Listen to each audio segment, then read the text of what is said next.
Hey there, Andy from Steinberg here at DV247 to talk about all the new features that are in Cubase 7. So we're really happy to announce this new major release for us. We spent a lot of time going through the forums and listening to your requests and actually taking in your suggestions to make Cubase 7 better for everyone involved, I guess, in music production. So let's talk about what's new. So for some time now, people have been talking about the mix console. Well, we've retired the old mix console and we've completely designed it from the ground up. So you can see it's completely new. Everything's changed. But don't be scared because it's actually quite an easy adjustment.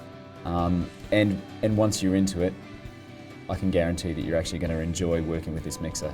So you've seen the new customizable mixer, but another major addition, I guess, to the workflow inside of Cubase 7 is the addition of channel strips. It's all very well to go to inserts and add a limiter, add a compressor, add some saturation. But Steinberg looked at the mixer and thought, what if we combine that all into one? Everyone's always talking about channel strip. They're buying particular channel strips to fit inside of a DAW. We thought we might just make your life a little bit easier by installing a channel strip right over the top of each individual track.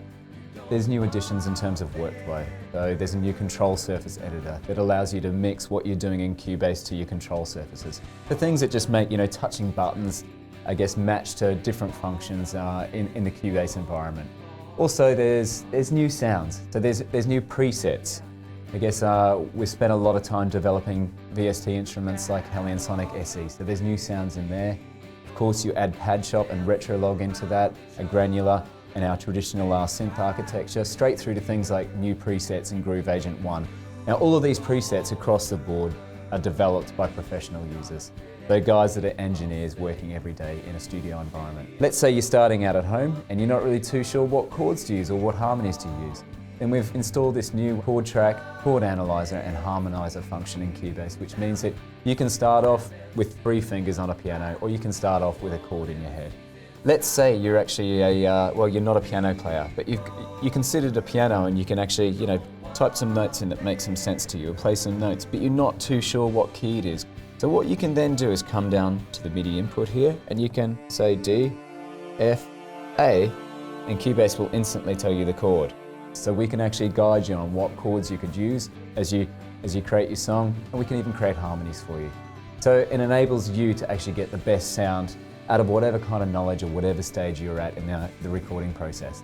Okay, so we've had a chat about the chord track. So basically the feature I'm going to show you now, the harmonizer, goes hand in hand with the chord track because basically you rely on your chord track to give you the harmonic content for your song. So I've got this song which is fairly, I guess, the genre is sort of more synthetic vocal, so it's more a dance R&B sort of vibe. So you can hear I've gone through my vocals and I've actually gone through and straightened the pitch out and quantized the pitch. We want to create harmonies out of this one vocal that we've got there. So what I'm going to do is open up the whirly part here. So I can open it up in the key editor or I can simply highlight it and then basically I go chord track, we say make chords. So you've got loads of options in terms of parameters, but how does it actually sound? Let's check it out and have a listen. So this is the verse.